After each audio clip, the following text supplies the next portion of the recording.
మీరు అనుకుంటున్నట్లుగా మీకు బ్లడ్ ఇచ్చి కాపాడింది ఎవరో దారిని పోయే వాళ్ళు కాదంటే చందునే రక్తం ఇచ్చింది. ఇంకెంతకాలం దాచుకుంటారే మీ తండ్రి కూతుళ్ళు? ఓ పక్క మీ పెద్దనాన్న నేను మిమ్మల్ని అపార్థం చేసుకుంటూ ఉంటే ఒక్క మాట చెప్పడానికి కూడా మీ మనసు రాలేదా? అవునవును, చాలా కుమిలిపోతుంది నాకు ఇంకా ఉరిశిక్ష ఎందుకు పడలేదా అని.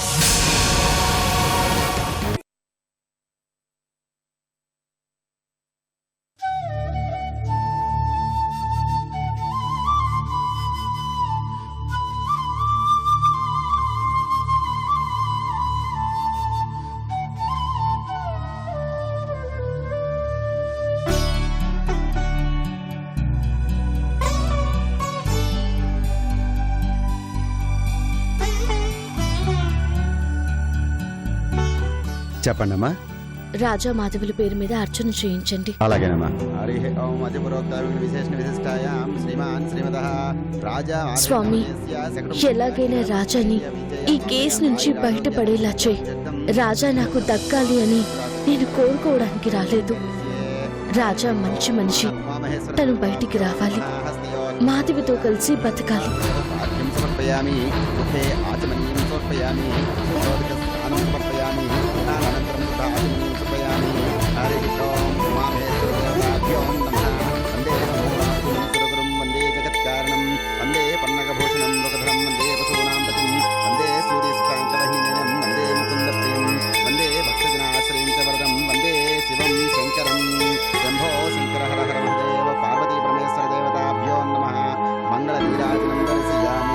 హారతి తీసుకోండమ్మా.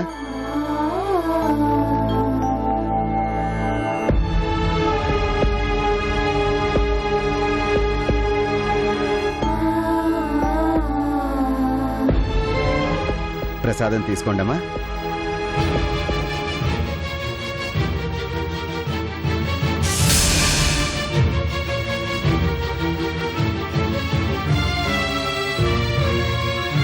చందు, ఒక్క నిమిషం. ఎందుకు చందు ఇంత నటిస్తున్నా?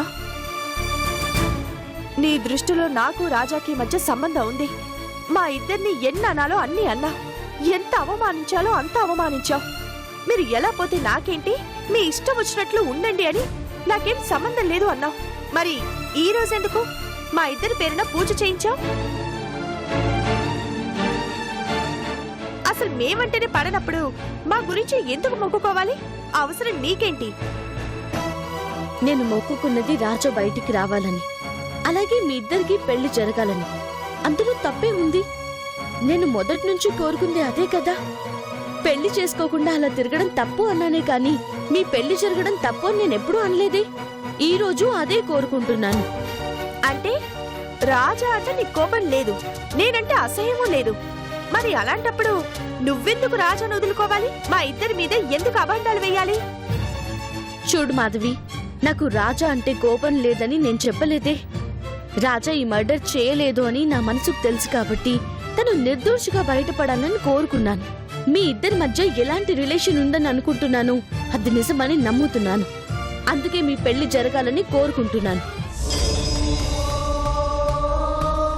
అంతేగాని రాజా నాకు దక్కాలని, నేను రాజాని ప్రేమిస్తున్నానని నీతో చెప్పలేదు. ఆ దేవుణ్ణి కోరుకోలేదు. ప్రేమకి అభిమానానికి తేడా ఉంది. రాజా మీద నీ మీద ఉంది కేవలం ఒక అభిమానం మాత్రమే. అది ప్రేమ అని అనుకోవాల్సిన పని లేదు. ఈ జన్మకు రాజాతో నేను కలిసి బతకడం అనేది జరగని పని. ఇంకా ఆలస్యం చేయకుండా రాజా బయటికి రాగానే పెళ్లి చేసుకో. నువ్వు ఎన్ని చెప్పినా నాకు నమ్మబుద్ధి కావడం లేదు చందు. నాకు తెలుసు నీకు రాజా అంటే ప్రేమ ఉంది, తను బావుండాలి అని నీ మనసులో ఉంది. రాజా నీతో కలిసుంటేనే బావుంటాడు అని నీకు తెలుసు. ఇంకా ఎందుకు చందు నీ మనసును దాచుకుంటా? ఏదో ఆ టైంలో అపార్థం చేసుకున్నావు, ఇప్పుడు పశ్చాత్తాపడుతున్నావు. ఆ నిజం ఒప్పుకోవచ్చు కదా. రాజా బయటికి రాగానే నేను తనతో మాట్లాడతాను, మీ ఇద్దరిని ఒకటి చేస్తాను. మాధవి, పోనీ కదా అని జాలి చూపించడం నాది తప్పు. అసలు మీరు ఎలా పోతే నాకేంటి? అది కాదు చందు. మాట్లాడుకో. ఏంటి, నా గురించి రాజాతో నువ్వు మాట్లాడతావా? ముందు నీ గురించి నువ్వు చూసుకో, ఆ మనిషితో నేను కాపురం చేయాలా? ఆ కర్మ నాకు లేదు. ఇప్పుడు చెప్తున్నాను, రాజా బయటకు వస్తాడో లేదో నాకు అనవసరం. నువ్వు రాజా ఎలా ఊరేగుతారో అంతకంటే అనవసరం. మళ్ళీ మీ గురించి ఆలోచించను. మీ ఇష్టం వచ్చినట్టు ఉండండి. ఛీ!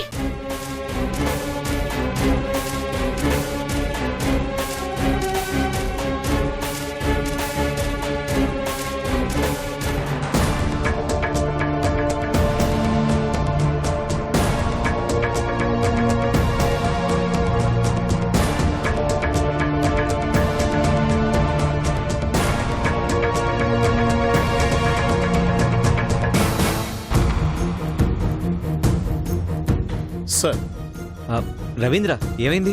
ఇదిగోండి sir, Rashid phone call list. Good. Rashid చనిపోవటానికి 15 రోజుల ముందు నుంచి అతని ఫోన్కి వచ్చిన incoming outgoing calls data sir. Yes, ఇది చూస్తే మనకు దాదాపు తెలిసిపోవాలి who is the black sheep అని.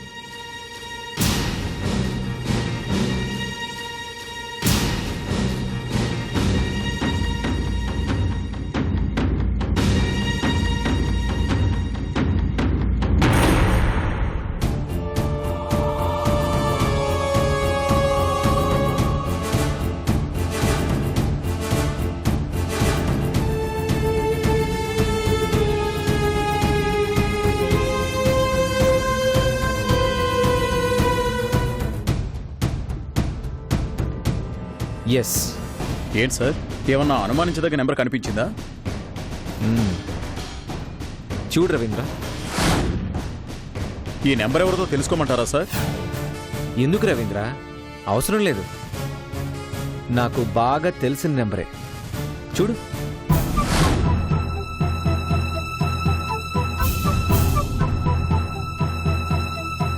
సార్, ఈ నెంబరు మా మామగారు రామ్ ప్రసాద్ గారిది. రషీద్తో ఈయన గారికి ఎలాంటి పరిచయం అనేది తెలియాలి. 1 కాదు 2 కాదు, రోజుకి 5-6 సార్లు మాటలు కలిపాడు. అది మాట్లాడిన ప్రతిసారి 10 నిమిషాల సేపు కాన్వర్జేషన్ నడిచింది. ఎంక్వైరీ చేస్తాను సార్. చెయ్యాలి కదా. ఇదే ఇంకొకరైతే నువ్వు సరిపోతావు రవీంద్ర, కానీ ఇది పెద్ద తలకాయ. నాలాంటి వాళ్లే వెళ్ళాలి. వెళ్తాను, తేలుస్తాను.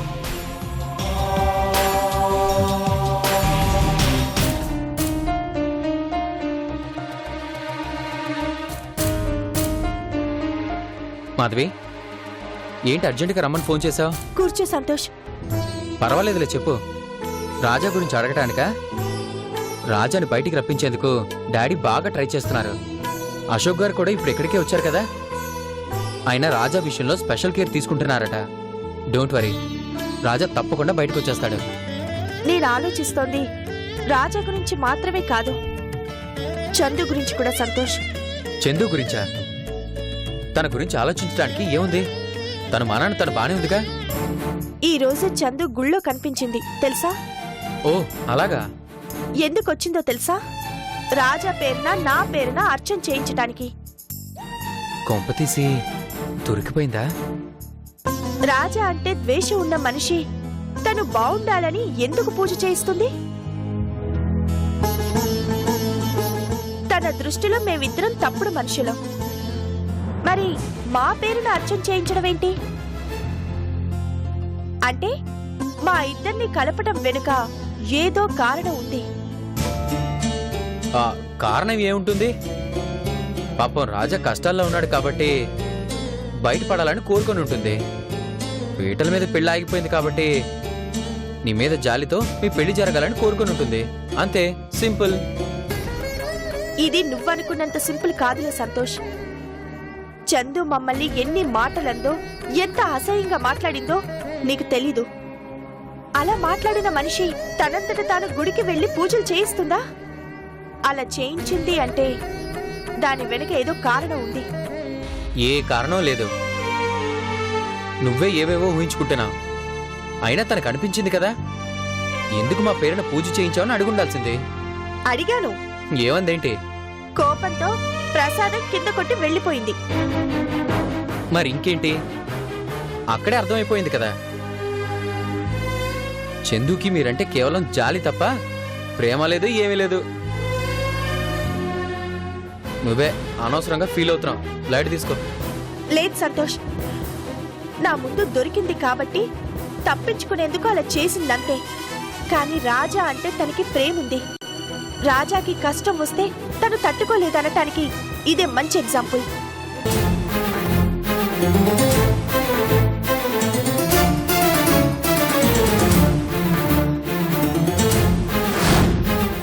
సంతోష్, రాజా ఎంత మొండిగా నా మెళ్ళో తాళి కట్టాలని చూసినా పీటల మీదనే ఆగిపోయింది అంటే అది తప్పని ఆ దేవుడి నిర్ణయం అనుకుంటాను. ఇప్పటికైనా మించిపోయింది లేదు సంతోష్. చందు ఎందుకు రాజాని కాదనుకుంటుందో నువ్వే తెలుసుకోవాలి. నేనా? నాకెలా తెలుస్తుంది? నేను అడిగితే చెప్తుందా? అడిగితే ఎవ్వరికీ చెప్పదు. అడగకుండానే తెలుసుకోవాలి సంతోష్. మాధవి, చందు గురించి నాకు బాగా తెలుసు. రాజా అంటే నిజంగానే తనకు పడదు. బాగా ఆలోచించాకే చెప్తున్నాను. నా మాట విను. చందు గురించి ఆలోచించకుండా ముందు నీ గురించి నువ్వు ఆలోచించుకో మాధవి. నీకు చెప్పడం నాది బుద్ధి తక్కువ. నువ్వు అసలు దేనికి సపోర్ట్ చేయవు. నాకు చందు మనసేంటో తెలుసు. రాజా బయటికొస్తాడు, చందుని కలుస్తాడు. నీ నమ్మకం నీది. సరే, నువ్వు ఇలాగే కలలు కంటూ ఉండు. నాకు పని ఉంది, నేను బయలుదేరుతున్నా. అది కాదు సంతోష్, కొంచెం ఈ విషయంలో నాకు నీ హెల్ప్ కావాలి. మెల్లగా చందు గురించి తెలుసుకొని నాకు చెప్పవా? నాకు తన గురించి చెప్పదు మాధవి. నాకంత ఓపిక లేదు, తీరిక లేదు. తను ఇదివరకటి మనిషి కాదు. నువ్వు కూడా ఈ విషయాన్ని అంత సీరియస్ గా తీసుకోకు. వస్తాను. సంతోష్, సంతోష్,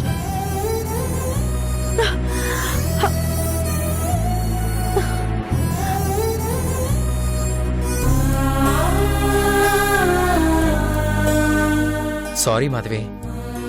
చందు గురించి నీకే కాదు, ఎవరికి చెప్పలేను. తన ఆఖరి కోరిక నెరవేర్చడం ఒక్కటే నా లక్ష్యం. చీర్స్.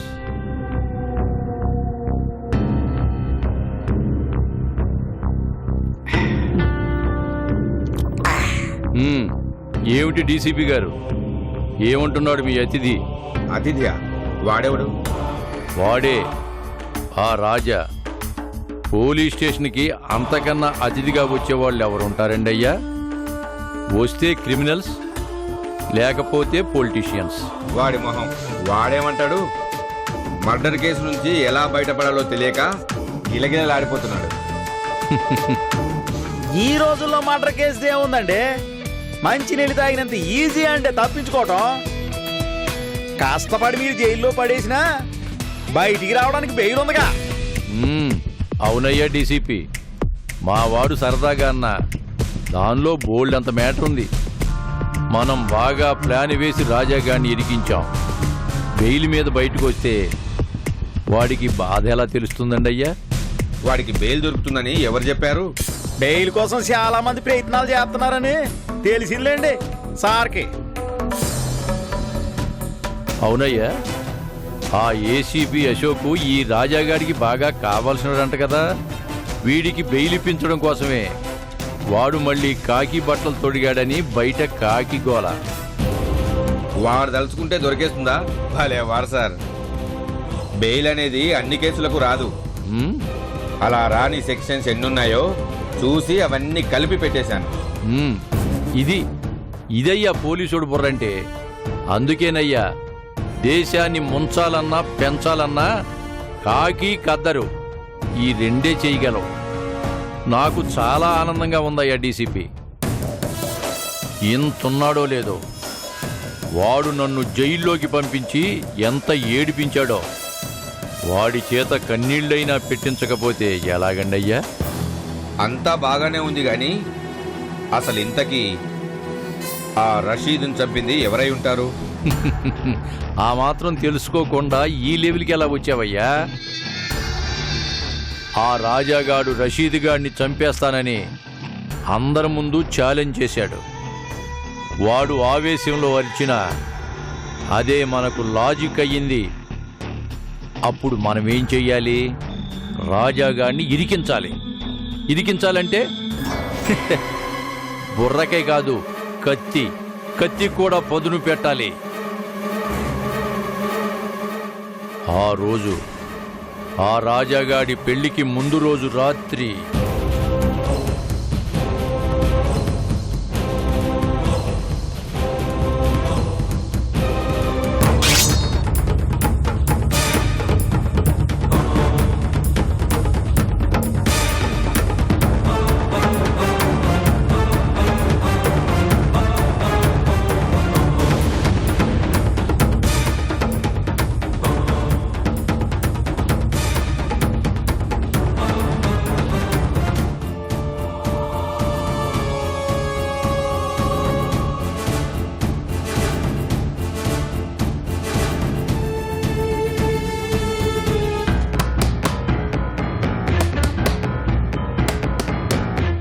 ఎవరు?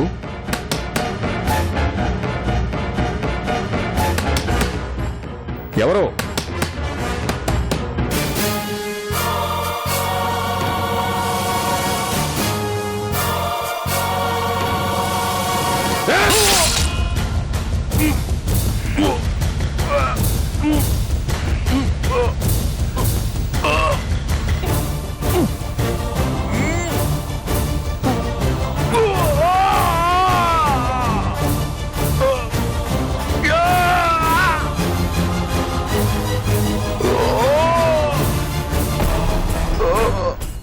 రేయ్, నిన్ను అడ్డం పెట్టుకొని ఆ రాజాగాన్ని లేపేద్దామనుకున్నాను.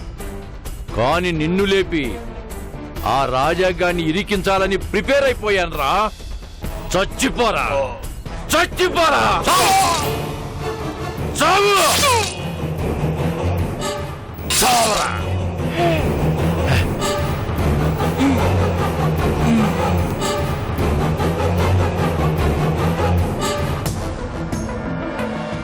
వాడు చచ్చాడో లేదో కన్ఫర్మ్ చేసుకుని మరీ వచ్చాను.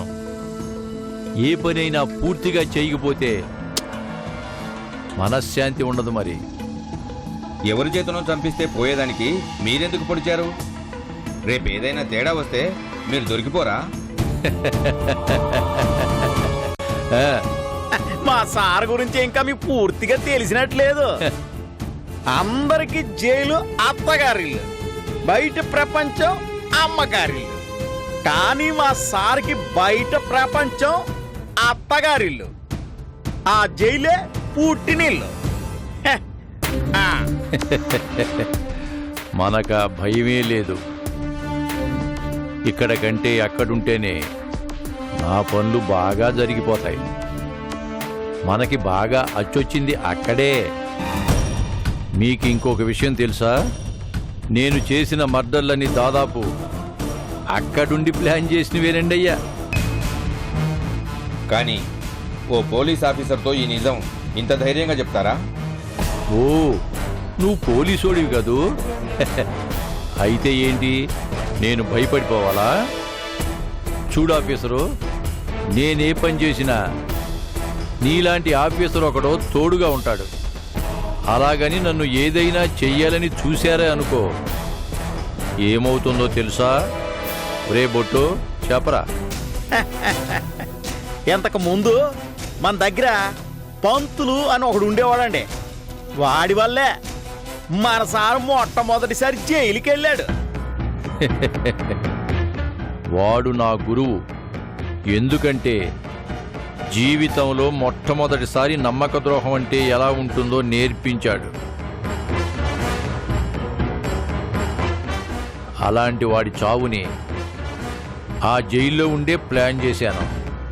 నేను లోపలే ఉన్నాను, కానీ వాడు పైకి పోయాడు. ఎలా? యాక్సిడెంట్. ఏ అర్ధరాత్రో వాడు వస్తూ ఉంటాడు.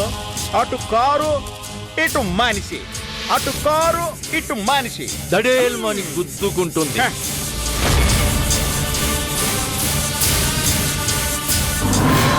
చూశావా? ఒక్కటే దెబ్బ, మనిషి మట్టిలోకి, ప్రాణం గాలిలోకి. అదండయ్యా మ్యాటర్. ఏమిటి, భయపడ్డారా? మీకేం కాదులే. ఎందుకంటే ఇంత తెలిసాక నీ నోరు పెగలదు. నీ బుర్రలో నమ్మక ద్రోహం అన్న ఆలోచనే రాదు. ఇక మీ శత్రుశేషం పూర్తయినట్టేగా? అప్పుడేనా? ఇంకా ఉంది. ఆ రాంప్రసాద్ గాడు ఉన్నాడుగా, ఈ కేసులో రాజా ఉరికమ్మం ఎక్కాలి. ఆ తర్వాత వాడి అంతు చూడాలి. చూస్తా.